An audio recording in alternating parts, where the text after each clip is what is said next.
Magandang morning, Luzon, Visayas at Mindanao. At happy Sabat sa ating pong lahat. Malipayong adlaw na ipagpahulay sa ating pong mga nakakasama sa ibang bansa. Magandang umaga, magandang tanghali, magandang hapon, magandang gabi, magandang madaling araw. Anumang oras po ang iyong kinalalagyan sa mandako kayo ng mundo naroroon, ay laging niyong maalaala at wag niyo pong malilimot na kayo po'y minamahal ng Diyos at kayo nais siyang kalingain, nagmamalasakit siya sa inyo at nais niya na tayo po'y pagpalaing mainam.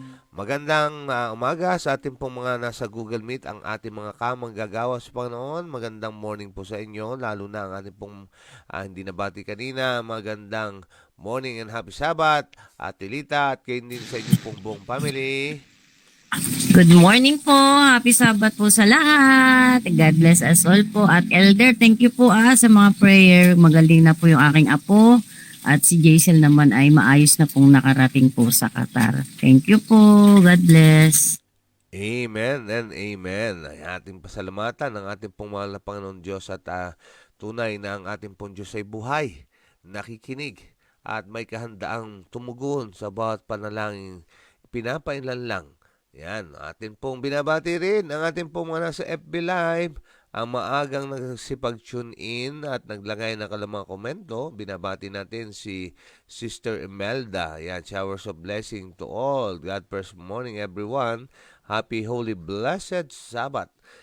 Sa to all FB Live, Google Meet, and God's messages of love. Thank you for the guidance and protection every day. Thank you for, Lord, for the blessings. Yan. At binabati rin po natin, yung mga nasa YouTube po, yung mga nag-browse po doon. At sa mga bago pa lamang, pinapaalam po namin sa inyo na meron din po tayo sa YouTube. Ang ating pong channel ay God's Messages of Love Ministry. At para inyo po itong madaling ma-access, ay paki-type nyo lang man po, hanapin ang morning devotional, mahal ka ng Diyos, o yung iba pang mga title doon, pakikipagkasundo, ay pakitignan nyo po, ganyan din ang mga latest upload natin. Halimbawa, yung ang pananampalataya ni Abraham 1 and 2. Yan, pag na-browse nyo po yun, pag yun po ang inyong tinype, ay lalabas po yung pong video. Pasok lang po kayo doon sa channel, pakisubscribe, mag-iwan ng like, at makipindot po ang atin pong notification bell button upang kayo po ay ma-update sa lahat po ng mga i-upload nating videos. Actually, araw-araw po tayo nag-a-upload doon. At ating binabati rin si Nanay Eva at Tatay Mando Canyo. Sabi, Sabat po mga kapatid and good morning. At ngayon si Sister Christina Lat. Happy Sabat po sa lahat. At binabati natin sila Sister Ami. Magandang morning and happy Sabat. Ngayon din si Ate Edith. Magandang tanghali. At happy Vesper po sa inyo. Happy morning devotional po sa inyo at happy Sabbath po at happy Vesper nga po sa amin dito at God bless us all mga kapatid. Good morning po. Happy Sabbath po sa ating lahat, sa bawat pamilya po nakasama natin dito sa Google Meet at sa FB Live po. At purihin po natin ang Panginoon sa panibagong pag-asa ng buhay sa umaga ito. God bless us all. Amen and amen. Thank you so much po. At may God bless you all mga kapatid sa ating mga kamanggagawa sa Panginoon.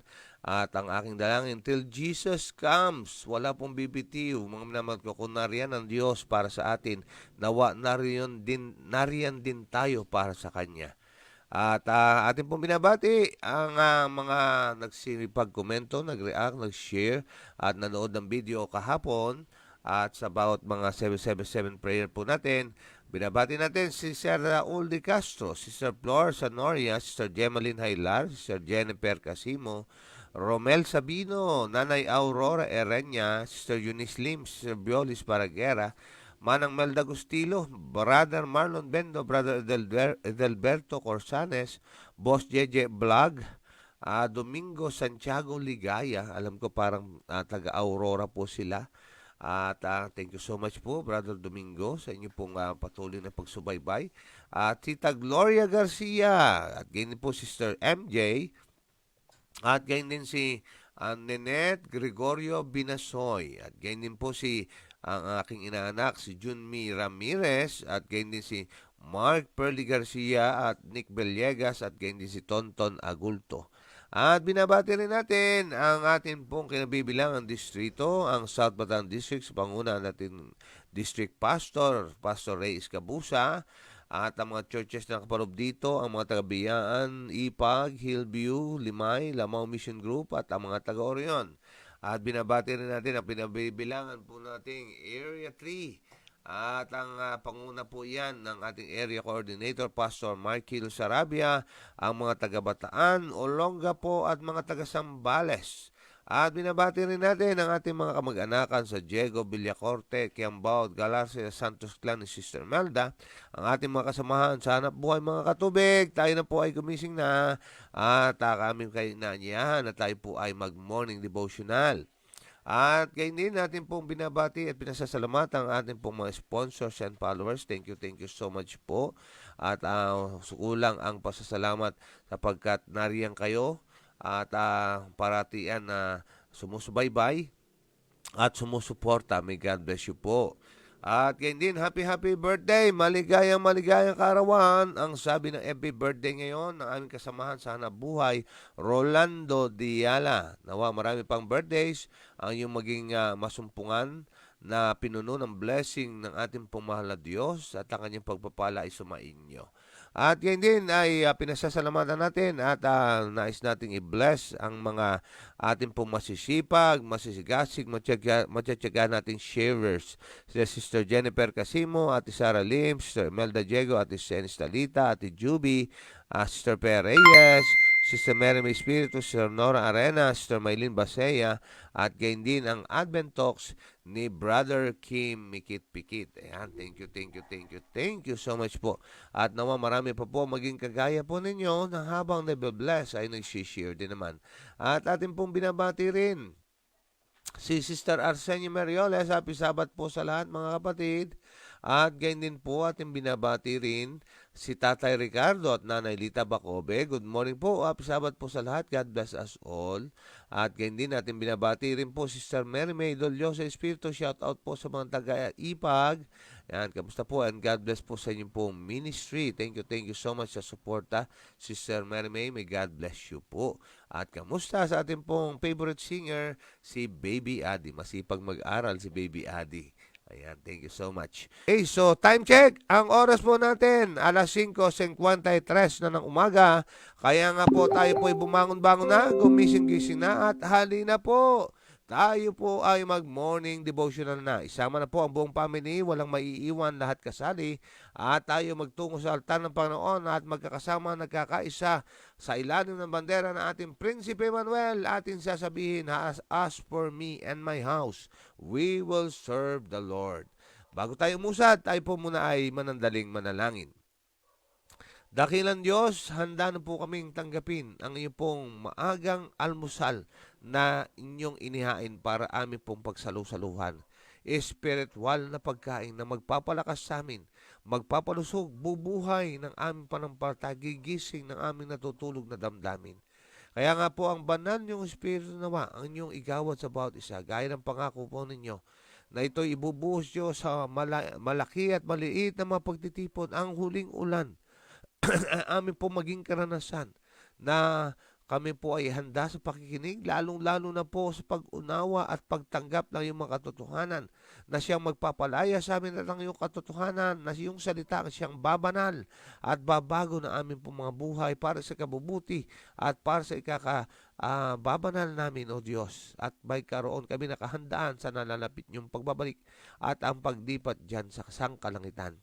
Aming dinadalangin na ang pagpapalay wag lamang sa amin, kundi ito'y ma-share namin sa amin pong kapwa At nawa, O Diyos, ang inyong manghel ang italaga upang kami po ibantayan at ingatan. Huwag kami mapasok ng tukso, bagkus makayari kami at aming masasabi, nakatagpo ka namin, napakinggan namin ang tinig po ninyo at naluhati na itaas ang bigyan kapurihan, ikaw at ikaw lamang at wala na pong iba. Salamat po, Ama, sa pagdinig sa panalangin, ang pagpapala nyo sumaamin at pagpapatawad nyo ang igawad alang-alang sa matamis at dakilang pangalan ng aming pong Panginoong Hesus. Amen and amen.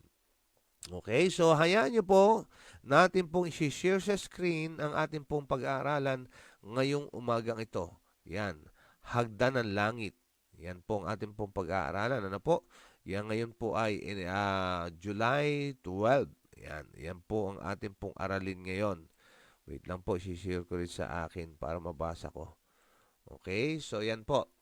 Hagdan ng langit, Hulyo 12. Mula po ito sa Genesis chapter 28 verse 17, ito ay walang iba kundi ang bahay ng Diyos at ito ang pintuan ng langit. Ang ating pong pag-aaralan, si Jacob. Okay. Si Jacob ay hindi perpekto sa pagkatao. Nagkasala siya laban sa kanyang ama, sa kanyang kapatid, sa kanyang sariling kaluluwa at laban sa Diyos.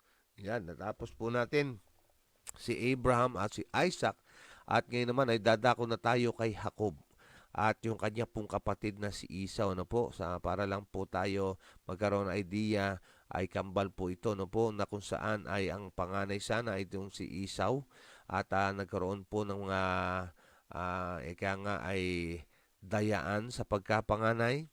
At nagkaroon po ng problema itong si Jacob at siya po ay umalis dahil galit na galit ang kanyang kapatid na si Esau. Kaya nga po ang pagkabanggit dito, hindi perpekto sa pagkatao, nagkasala laban sa kanyang ama sapagkat kanyang nililalang ang kanya pong ama at ang mabalahibo si Esau, naglagay siya ng pandaya para pagkapa ng kanyang ama ay makapa na siya ay si mabalahibo.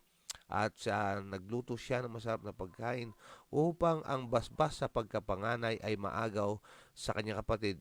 Which is kung saan, si Esau naman po ay pinagbili niya ang kanyang pagkapanganay sa pagkain. Yan.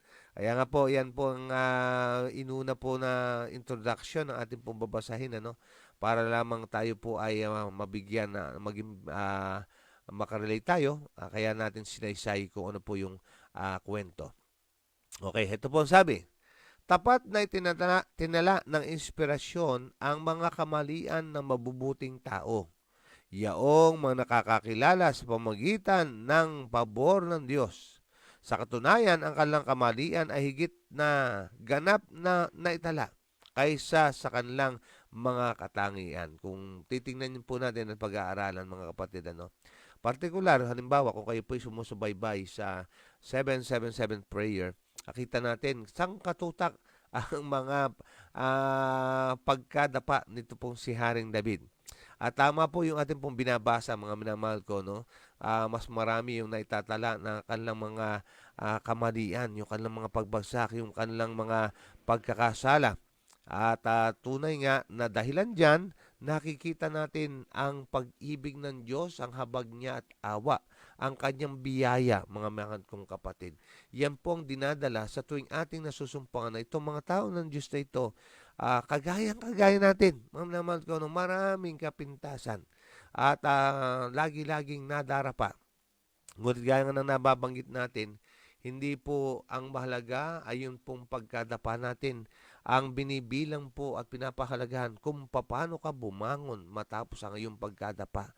Matapos kang magkaroon ng pagbagsak sa pagkakasala, ikaw ay magsisisi, lalapit sa Diyos at manunumbalik sa Kanya at hihiwalayan ang pagkakasala. Yun po dapat, ano?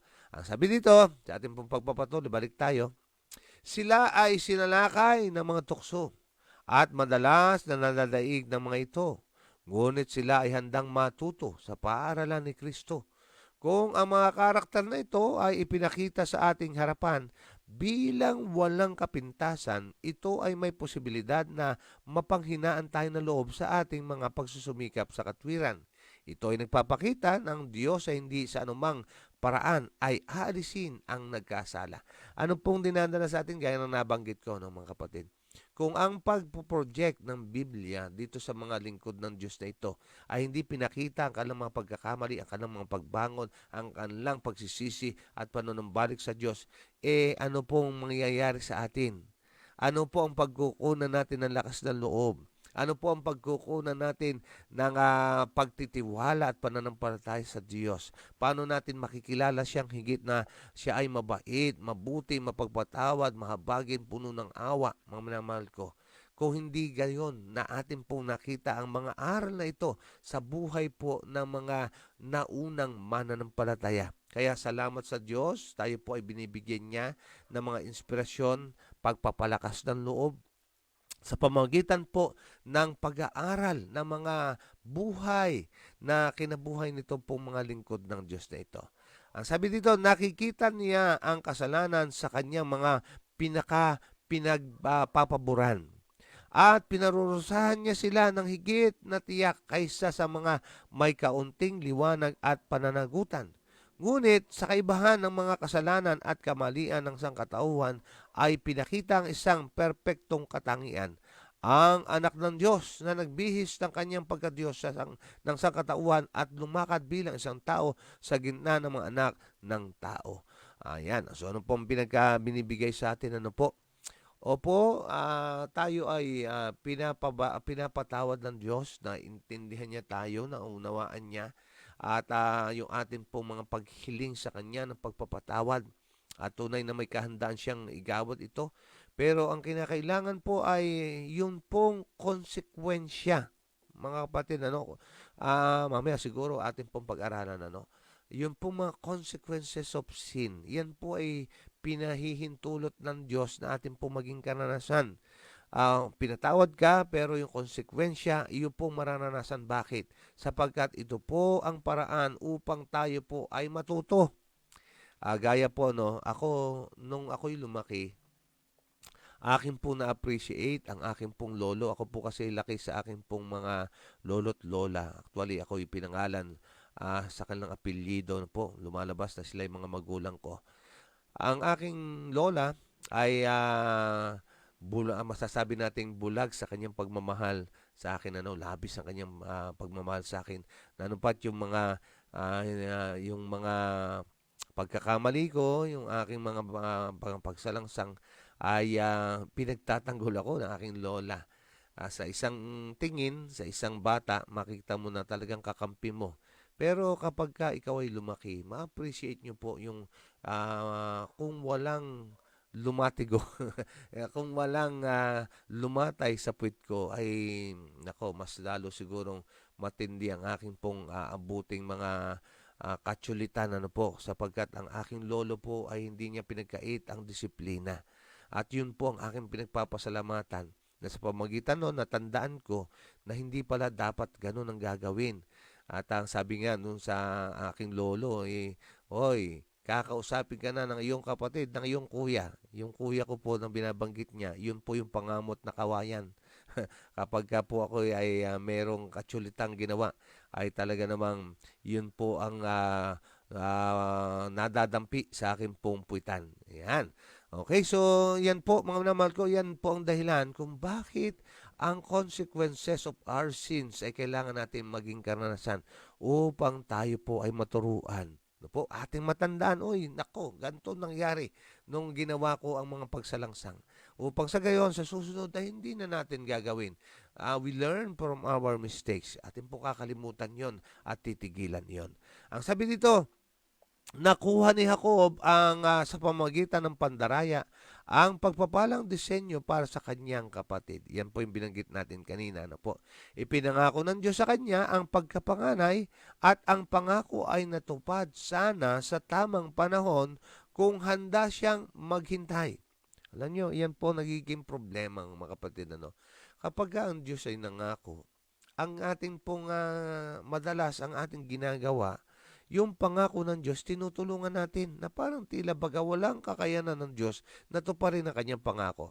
Let's take for example po, mga kapatid ko, si Sarah at si Abraham. Di ba pinangakuan sila ng anak, magiging marami ang kanilang lahi.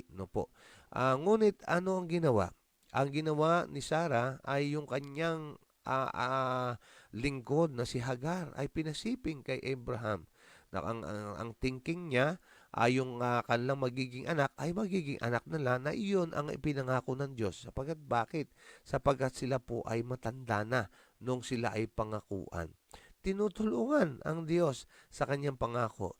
Anong nangyari? Nagdulot ito ng kaguluhan nang tinupad ng Diyos pamagitan ni Sarah na siya ay nagbuntis, mga minamahal ko. Nagkaroon po ng problema sa sambayanan.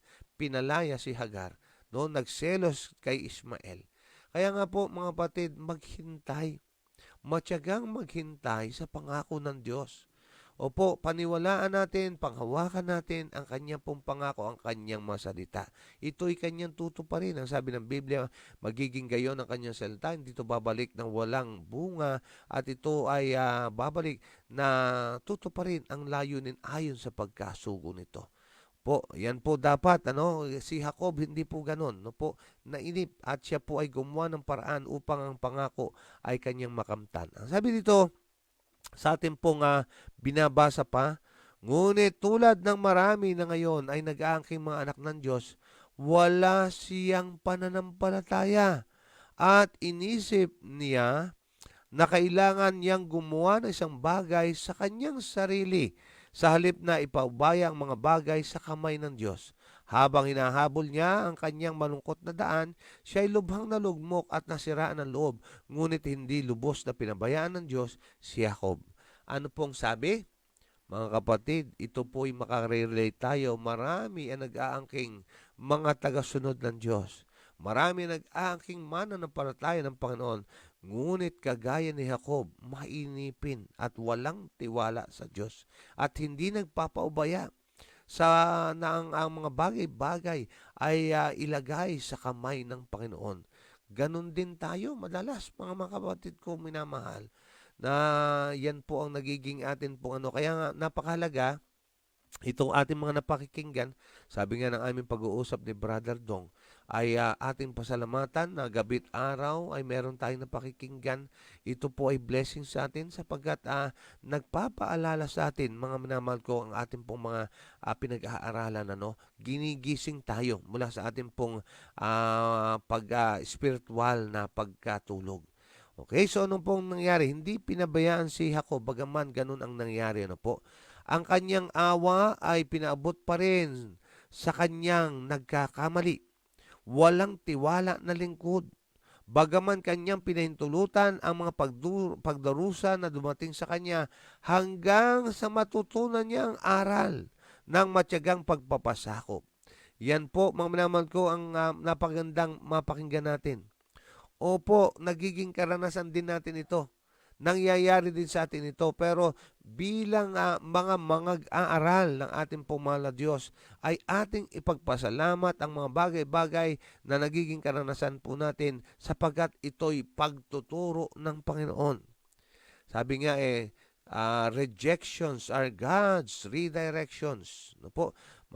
Madalas, minsan ay meron tayong mga kahilingan hindi na nangyayari. At madalas yung ating mga nagiging karanasan ay dahilan sa ating pong mga maling ating pong mga desisyon. Yan po ay nangyayari, mga pagtuturo sa atin na kung saan tayo po ay inaarmasan. Tayo po ay iniaangat, mga minamahal ko. We learn from our mistakes, mga minamahal ko.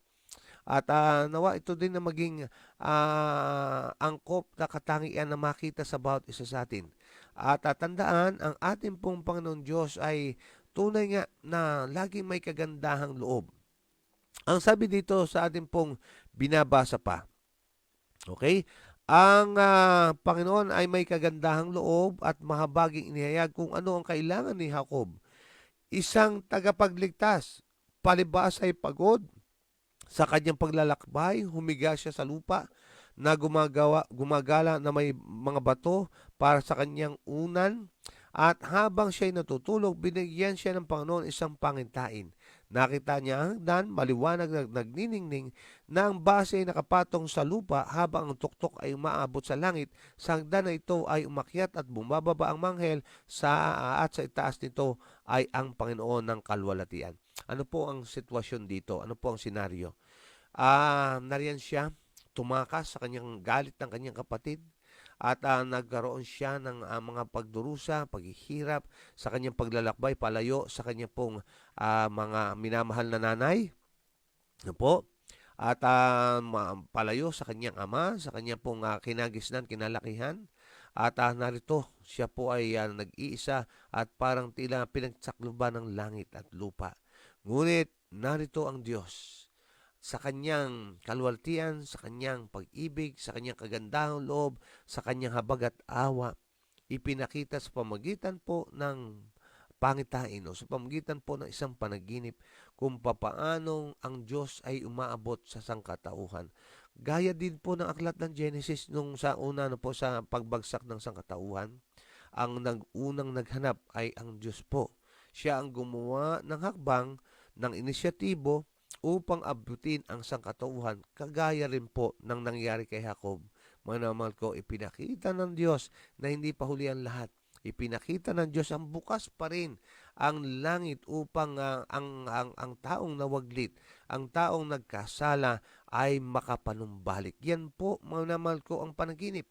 At ang ibig sabihin ng panaginip na yan, yung hagdan na yon, ay ang atin pong Panginoon Jesus. Actually, sa susunod pa natin yung pag-aralan. Sorry, nabanggit ko na. Ang sabi po dito, ang Panginoon ng kalwalatian na nagsalita kay Jacob sa mga salta ng kahangang-hangang pampatibay loob. Tiniyak niya kay Jacob na siya ay nasa ilalim ng banal na pangangalaga sa kanyang pagkawala sa tahanan at na ang lupain kung saan siya nakahiga bilang isang tapon at isang takas ay ibibigay sa kanya at sa kanyang mga inapo. Napakagandang senaryo po nito, no? Mapapasalamatan mo ang Diyos, hahangaan mo ang Diyos, at iibigin mo siya, mga kapatid ko. Sa sitwasyon ni Jacob, kailangan niya po ito. Yung assurance, yung pampalakas ng loob, yung katiyakan na siya po ay tatanggapin pa rin at naroon ang Diyos upang siya ay ipagsasanggalang at siya ay sasamahan sa kanyang paglalakbay despite all the wrongs that he have done, mga kapatid ko, no? Sa kanyang pagsisisi, sa kanyang pagpapakumbaba, sa kanyang paghanap sa Diyos ay merong pagpapatawad. Anong sinasabi natin sa atin ito, kaibigan ko at kapatid? Gayon din ang handang ipagkaloob sa atin ng mahal na Panginoon. At siya ay nariyan para sa iyo. Hindi kanya pababayaan, hindi kanya iiwan. Gaya ng ating po inawit kanina, nariyan ka, O Diyos. Kaya po tayo po ay magalak sa Panginoon at sasabihin ko magalak sa Panginoon at tayo po ay manghawakan, magtiwala sa Kanya sapagkat tunay ng Diyos ay mapangahawakan at mapagtitiwalaan at atin pong magiging ang karapatan niya natin siya'y mahalin at paglingkuran. Yan ang ating pong babasahin ngayon, ang hagdan ng langit. Okay, so tayo po ay mag-reflect sa ating pong pag-aaral. Okay, kung may nais po kayo na i-share sa atin pong babasahin ngayon kung paano natin naranasan ang kagayang karanasan nitong kay Jacob, na po, yung ikaw ay down na parang tila baga mag-isa ka na lamang, ay yung pong nasumpuan na totoo ang kanyang pangitain. Nariyan ang hagdanan ng langit, umaabot sa iyo. Nariyan ang ating Panginoon Jesus na naglagay sa iyo ng isang inspirasyon, naglagay sa iyo ng pampalakas ng loob ng pagpapasigla. Yan po ang maaari natin pong maalalahanin ngayon at maaari natin pong pagbulay-bulayan ngayon kung gaano kahalaga. Ito po actually para sa ano po ito, applicable po kasi.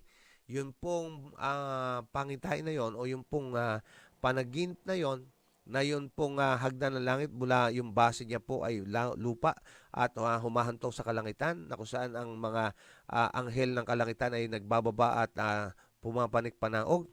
Yan po ay napagandang pampalakas ng loob sa atin, na nariyan ang sangkalangitan handang sa iyo ay tumulong. Gaya ng sabi ng ating pong mga nababasa, kung ating bubuksan lamang ang ating mga mata sa pamagitan pananampalataya, makikita natin ang laksalasang mga anghel na handang tumulong sa atin. Minsan kasi tayo po ay naunahan ng takot, na-discourage tayo agad sa mga bagay-bagay na ating pong kinakaharap. Nakakaligtaan natin ang kahandaan ng Diyos na tayo po ipagsanggalang. Ayan, Ate Edith, sige po, thank you so much po sa inyong pangunguna. May God bless you po. Amen. Happy Sabbath po sa lahat. Tayo mga kapatid, ay kailangan lang natin ng panalangin. Maraming panalangin talaga na kung may nakikita man tayong unos sa ating hinaharap, ito po ay daanin natin sa ating mga panalangin at ito pa ay Amen. tunay na sasagutin ng ating Panginoong Diyos. Tignan mo nga, example na nga yung 90 years old na si Sarah, nabigyan pa rin siya ng anak. Ang Panginoon is tunay na makapangyarihan. Yes. Dahil ito po ay hiningi. Kaya nga lang, syempre, nagkasala din doon si Sarah kasi nagmadali siya. Hindi siya nakapaghintay. Syempre, kung sa tunay na buhay yun parang nakikabit na yung asawa mo. Syempre, inano mo pa. Kumbaga, isinugsog mo pa siya sa pagkakasala. Yung ganon. Kaya ang sa bawat mag-asawa or magkakapatid, magtutulungan, magsusuportahan po tayo sa kung may pinagdaanan man ang isa, kung pakikinig siya, salamat. Pero lahat po tayo is sa panalangin muna. Humingi muna tayo ng gabay sa ating Panginoong Diyos na tayo po ay tulungan at ang kapatid na ito ay tulungan din na magliwanag ang kanyang pag-iisip. Ako po, as a child, is talagang abuse po ako Ang sabihin nga lang dahil sa, siyempre, bunso ako, napakatigas ng aking ulo. Siyempre, dahil tamad po ako nung mali ako, na sumulangit nawa ang aking ina. Na itong aking inang ito is talagang sadyang matapang po. Siguro sa akin lang. Kasi doon ko lang nakita, dahil hindi naman po niya ginanon ang mga kapatid ko sa una. As a bunso, is mata na lang po talaga ang walang latay sa akin pagkatapos ng aking ina sa akin. Pero ito po ay hindi pa ako nagtanim ng galit sa aking ina. Kasi sa ngayon po, yung sa aking paglaki, doon ko pa na-realize na kung hindi ginawa sa akin ng ina ko nga yun, na ako lang yung kanyang ginanon, siguro po hindi ko rin mararating kung nasaan ako ngayon. Kaya pasalamat pa rin tayo sa ating mga magulang. Ganun lang po ang kanyang ginawa sa atin. Is ito po, para tayo po ay makapag-isip-isip. Ang sa Panginoong Diyos, ganun din po Talagang ang Panginoong Diyos is binibigyan tayo ng mga pagsubok na alam niya na malalampasan natin yun, kakayanin natin Kaya kung hindi po niya yun gawin sa atin, yung pagpapalo sa atin is tunay na tayo po ay talagang mapapariwara. Correct. Dahil hindi po natin pagdadaanan yung mga ganon, hindi natin maiisip na tayo po ay may pagkakamali. Correct, yes. Kaya kung ganon po ang ating nararamdaman, may may Panginoong Diyos at may gagamitin as always ang ating Panginoong Diyos na tutulong. Mayroon po talaga na gagamitin ng ating Panginoong Diyos upang kumbaga ipagising din po sa Kanya na ganito, gawin mo, basta manalangin ka lang at ang Panginoong Diyos ay sadyang tutulungan ka. Hindi ka papabayaan ng ating Panginoong Diyos. Basta tayo po ay manalig, maghintay kung Amen. kailan. Sabi nga, in God's time. Yes. Kaya wag po tayong magmadali dahil lahat po ito is talagang masusolve ng ating Panginoong Diyos. Iyon po yung pagtitiwala sa Kanya as always. Yun lang po. Sorry po, napahaba na. Amen, Ate Edith. Yan, thank you so much po sa inyong pong ibinagi. Napaka-importante po na ating mga napakikinggang sharing. At tunay nga na ang ating pong mga aral at pangaral na napakikinggan ngayon ay napakahalaga para sa pagde-develop sa atin ng Diyos. Ito po, na kung saan ito yung mga pagtuturo niya. Napakahalaga po, no? Sabi ng Biblia God disciplines whom He loves. Yan po ang bagay na kung saan ay dapat natin pong matandaan din. God disciplines whom He loves. Okay, so thank you, Ate Edith. Brother Dong, sige po, go ahead, Brother Dong. Tunay naman po na ang kasaysayan ni Hakobay natin pong napag-aralan, ano? 7-7 prayer din po. Kaya po alam natin yung kanyang kasaysayan na siya po ay nanlamang, ano ba? Nanlamang po siya eh. Mga tulad ng ating pong tulad po natin na nagkakasala. Pero ang mahalaga, ang ano po kay Jacob ay bumalik siya sa kanyang ama matapos magtrabaho sa kanyang tiyuhin na si Laban, no? Sa kanilang bahay at nakipag-ayos sa kanyang kapatid na si Esau at nakahanap siya ng kapayapaan.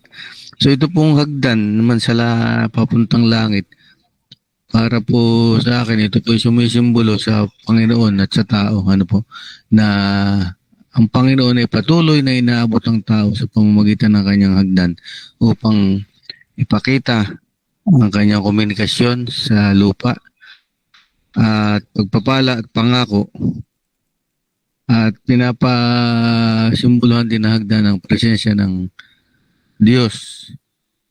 Pagpapakita ng presensya ng Diyos sa buhay ni Jacob. Kasaysayan niya po, ano? At ito po yung kasaysayan ni Jacob na ito po sa halip na tayo ay bumitaw sa ating Panginoon, siya po nakipagbuno pa nga, ano? Sapagkat nakita ni Jacob nung siya ay ang presensya ng Diyos nung siya ay nakahiga. Nakita niya sa kanyang pangitain yung mga anghel na bumababa at pumapanik doon sa hagdan. Napagtanto ni Jacob na ang Diyos ay nakagabay lang pala sa kanya at handa siyang abutin sa pamamagitan ng hagdan na yon. Yun lang po, magandang umaga po sa lahat. Amen and amen. Napaganda po Amen. nung hagdan na yun, ano. Yan po ay pagbubukas ng komunikasyon sa lahing tao at sa makalangit na presensya, ano po. Kasi tandaan natin, ang sabi ng Isaiah 59:2, ang iyong kasamaan ang siyang nagpapahiwalay sa iyo at sa iyong Diyos, ang iyong kasalanan ang siyang nagtatakip ng kanyang mukha, ano pat hindi niya kayo dinirinig. Yan po ang dahilan, ang kasalanan ang nagiging gap po natin. No? Yan ang pagitan natin sa Diyos at sa tao. Ngunit, ang hagdan na yon, mga minamahal ko, ay isang paglalagay ng isang daraanan na mapapag-ugnay muli ang sangkatauhan at ang kalangitan. Yan po ang ating Panginoon Sus. Yun po sinisimbula ng hagdan. Bukas po ang ating malalaman mas lalo pa, no? Tigilan ko na po doon. Magiging spoiler po ako kung yun po ay akin pong ipagpapatuloy pa. Pero salamat sa Diyos, mga minamahal ko, dahilan doon sa pangitain na yun, yung panaginip na yun, ay meron tayong pag-asa.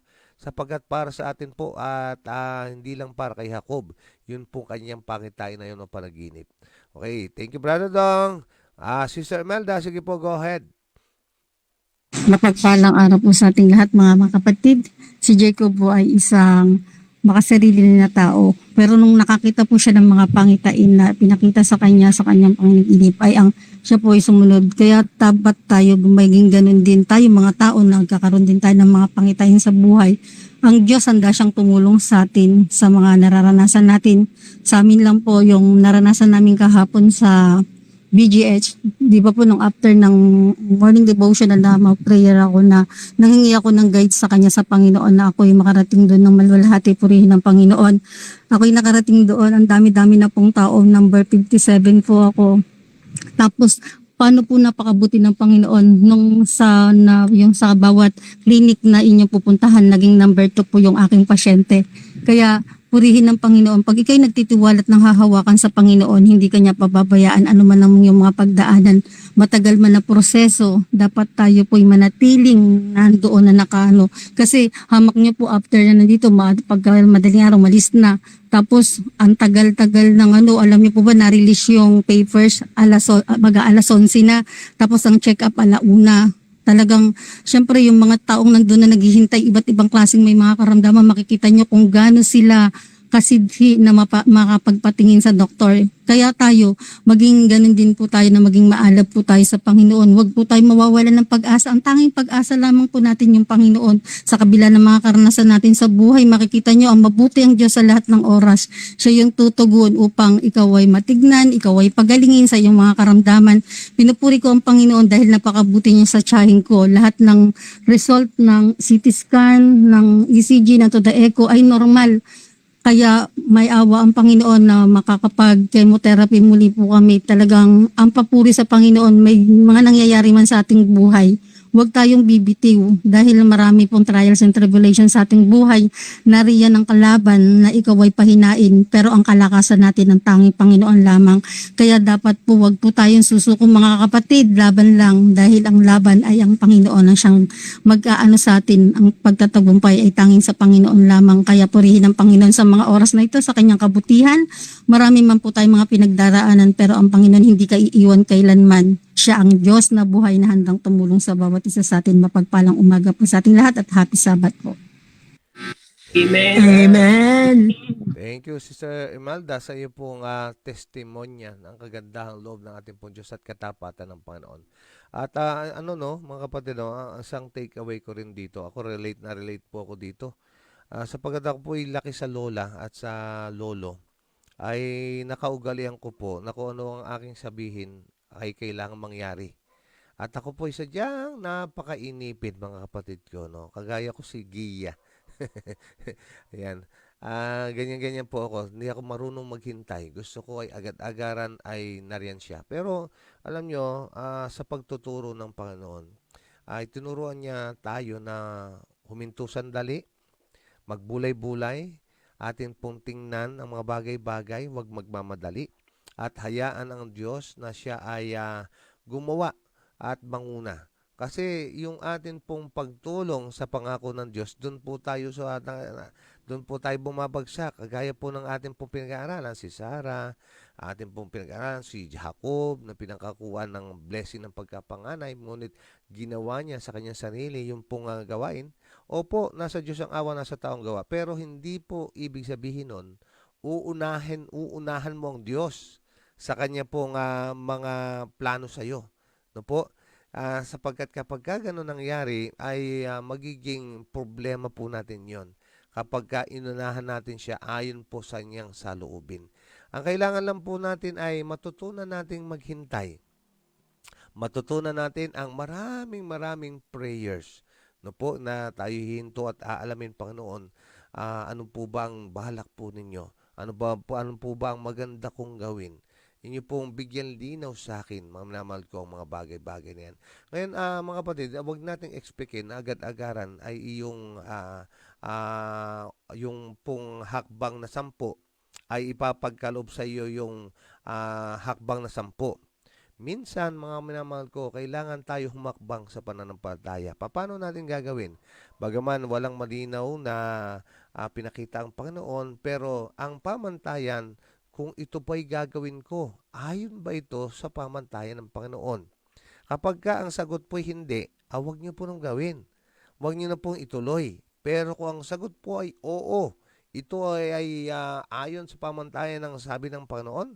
Sabi nga, the rule of our faith should be, thus saith the Lord. Kung yan po ay tumugon doon sa pamantayan iyon, ay go ahead. Pero kung hindi, ay maghintay po tayo. Pamanaman ko, as long as it takes, ay maghintay po tayo, mga naman. At kailangan natin ang pagtitiis at paghihintay. At samantala, ating pong binabati si Nanay Juanita Kabakungan. Good morning. Happy Sabbath po sa atin lahat. God bless us all. At si Ate Peli ay bumabati rin. Good morning. Happy Sabbath to all. Have blessed devotional to everyone. God bless us all. Nawa ay mabuti na po ang iyong pakiramdam, Ate Peli, at kayo po ay totally healed na sa pamagitan po ng atin pong mahal na Panginoon Diyos. Ay, Sister Ami, sige po. Go ahead, Sister Ami. Good morning po muli, happy Sabbath po.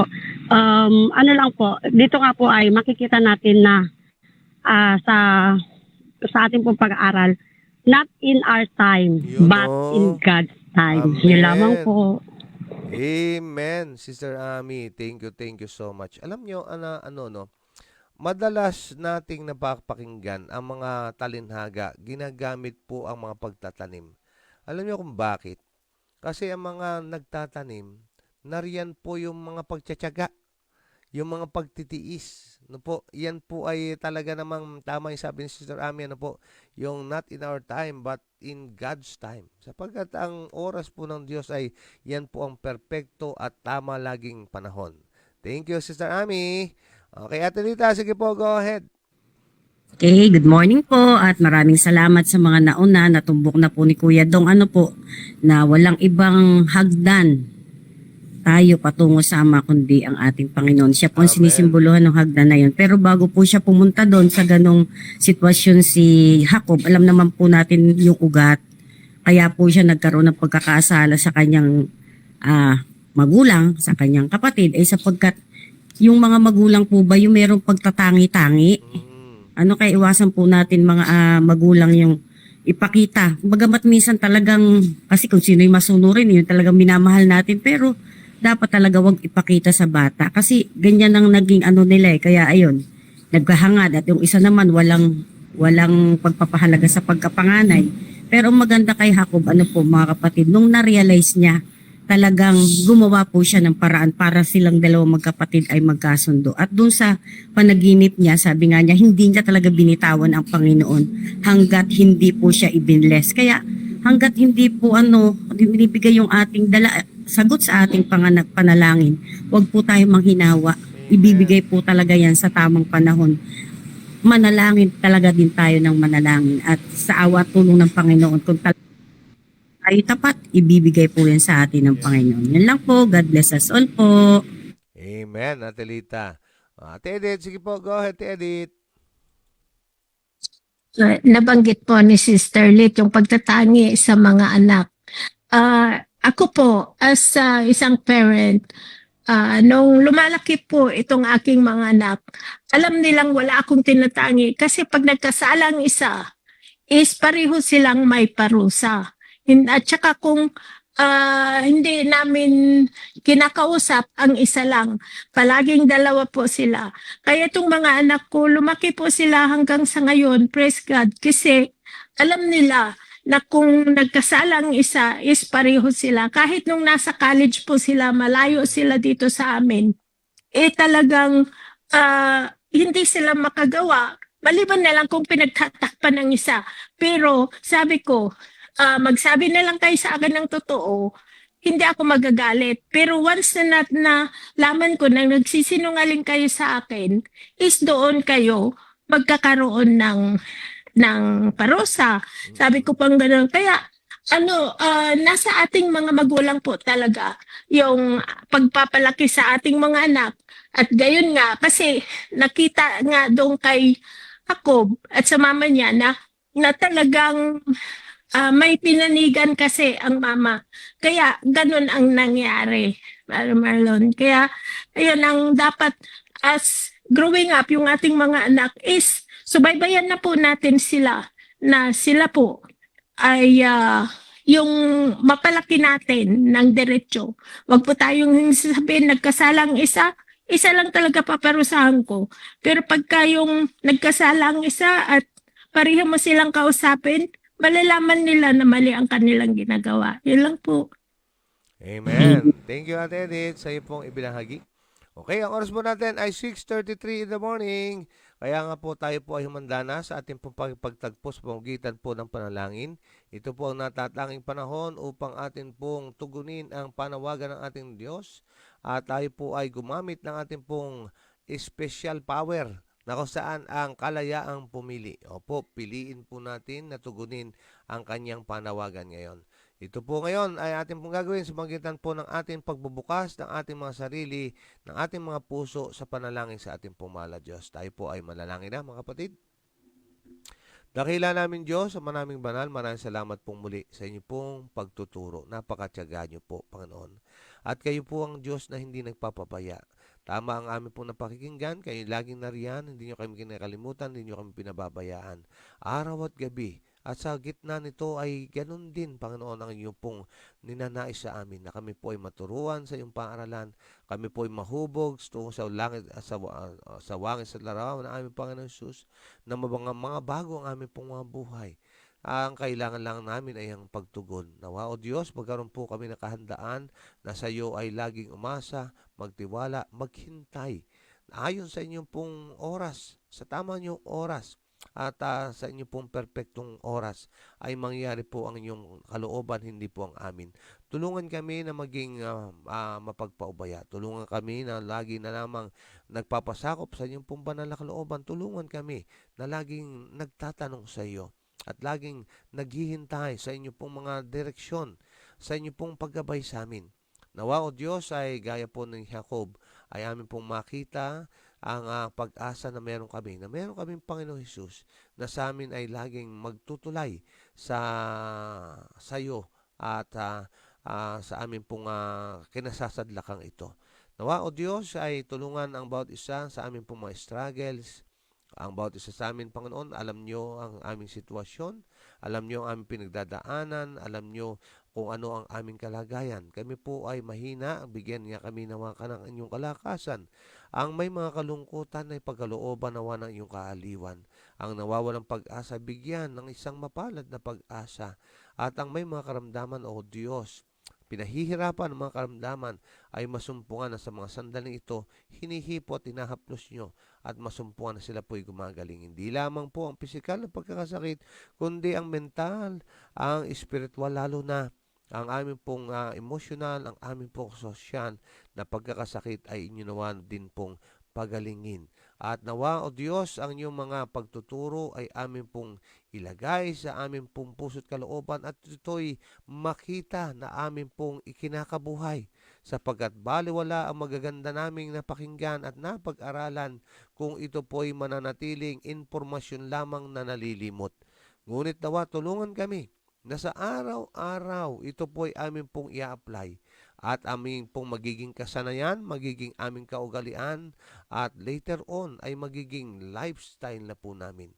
Nawa ang bawat isa ay magkaroon ng paghanda ang buong pamilya na kung paano kami nagtitipon dito ay kami din ay magtitipon sa sangkalangitan bilang isang pamilyang iakyat sa langit na bayan na ihanda nyo upang amin pong panirahan. I-bless nyo ang lahat ng narito dakilan Diyos, ingatan ang bawat isa at patuloy nawa na maging pagpapala kami sa aming pong kapwa. Humayo kayo masaya, mga minamahal kong kapatid. Humaya kayong binasbasan ng Panginoon. Humaya kayo na nagbibigay ng pagpapala din sa iba.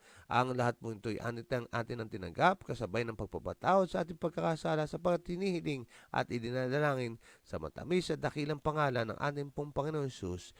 Amen and amen. Good morning! Amen. Good morning po. Happy Sabbath po. Dear Lord. Amen.